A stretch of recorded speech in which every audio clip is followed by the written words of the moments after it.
Good evening, Milton. Good evening, Doctor. Still trying to save lives? I'd like to see your goods. Wise choice, Dr. Reed. A reliable gun is what everybody needs these days.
So Prewin never left Doris's theatre after they invaded. They must be holding Edgar here in their new headquarters.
I cannot enter.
Doris Fletcher was about to become a disaster. I'm getting close to having all the evidence.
It's locked, all right.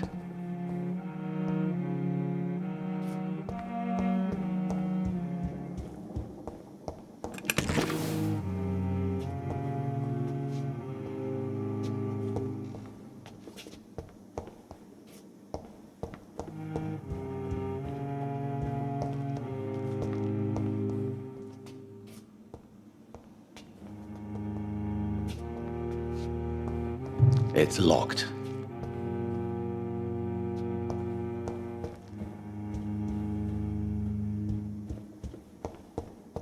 It's locked.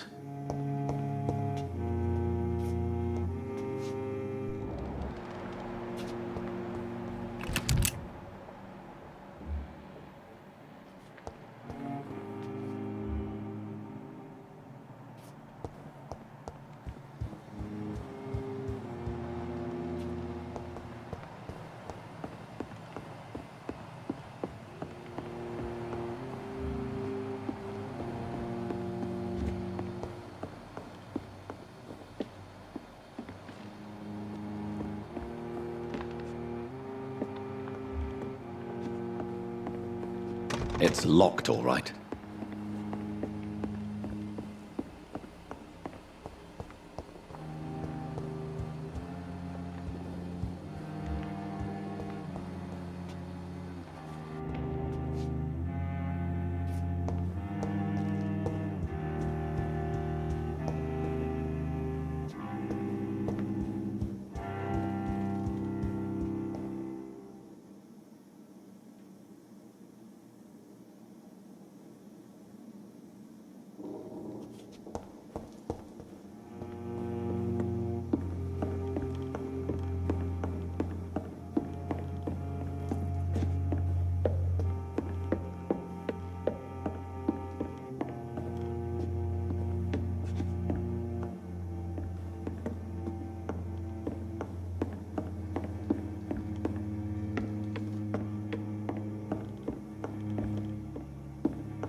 Blood of a pure heart, garlic, blood of a king.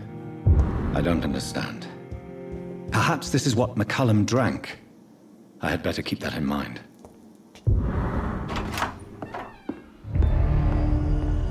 Edgar. Edgar, can you hear me?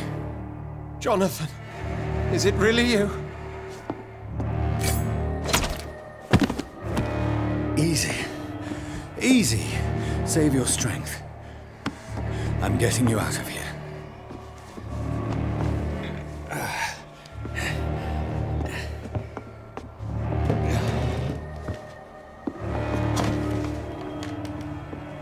Don't try to spare me. As a physician, I know all too well when it's too late. Punctured lung, broken ribs, and internal bleeding. An accurate diagnosis, wouldn't you say? Edgar, what happened? They wanted me to confess. Beat me black and blue. Geoffrey McCullum ambushed me at the Pembroke Hospital. He was convinced you and I were responsible for the Skull epidemic.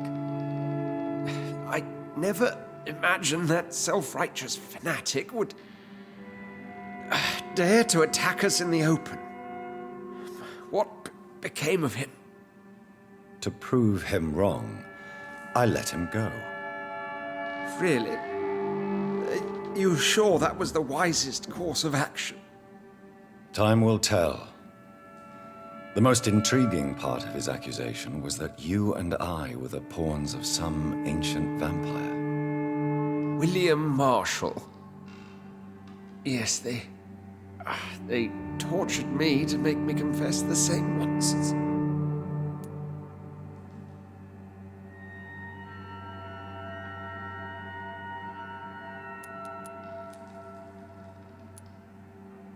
I think you're hiding something, Edgar. What do you mean? William Marshall, for example. You speak of him as if you know him. How is that? Jonathan, I cannot say I'm ready for another round of questions. Why would the Guard of Prewin believe you and I created the vampire epidemic?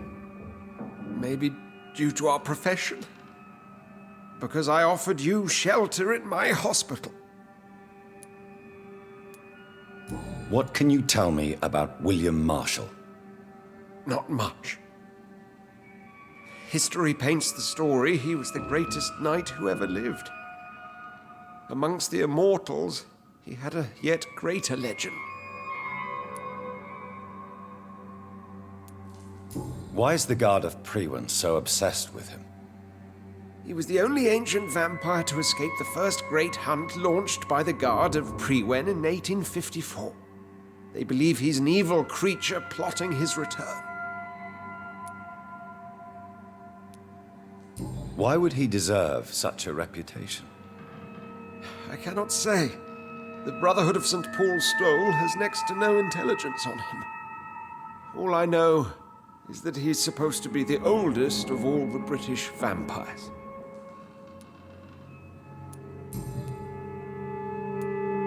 While investigating the epidemic, I read some of McCullum's findings. I think you have some explaining to do. I have nothing to hide, Jonathan. Nothing at all. Do you know Doris Fletcher's real name? No, I'm afraid not. Her real name was Doris Jones. She was the daughter of Harriet Jones. What do you want me to say, Jonathan? Do you remember when we suspected Sean Hampton of killing Harriet Jones? Yes. The terrible episode that came as a shock to us all.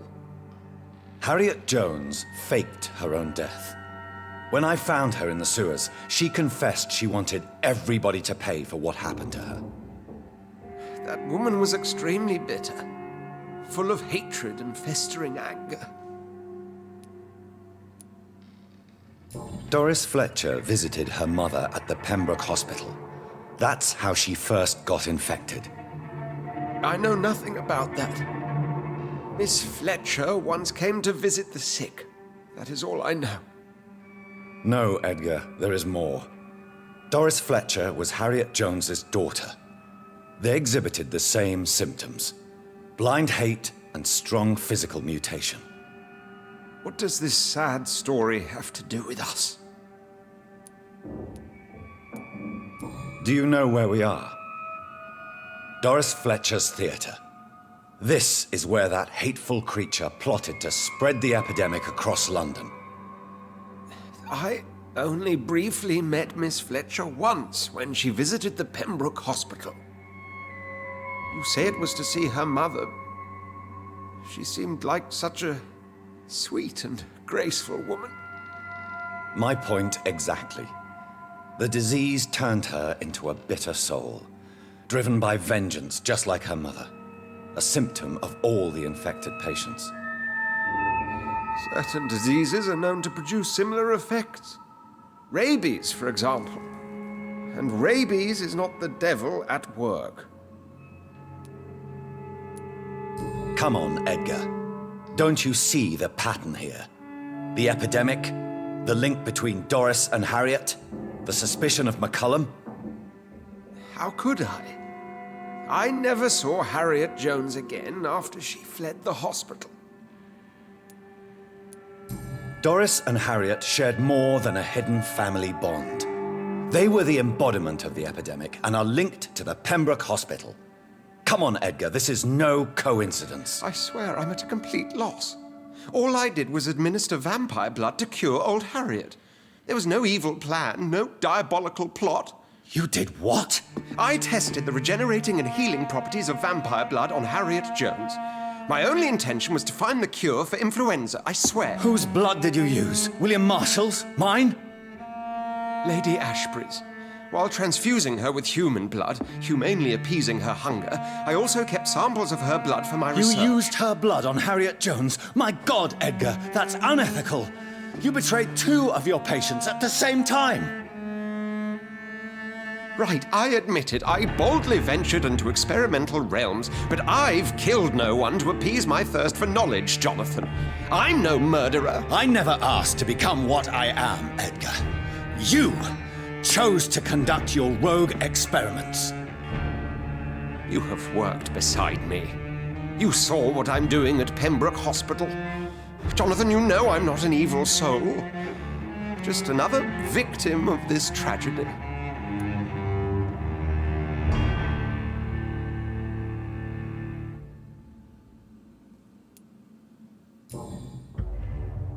No, Edgar, you are not going to die.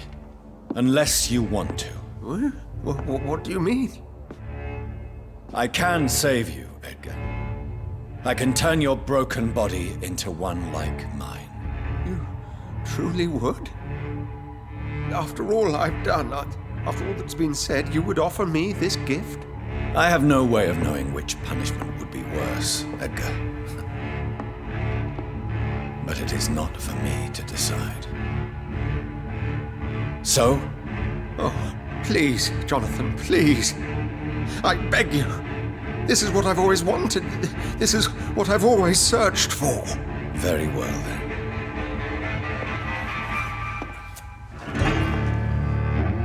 Prepare to die and be reborn. To face an eternity of guilt. I'm ready. Oh, indeed, I am ready.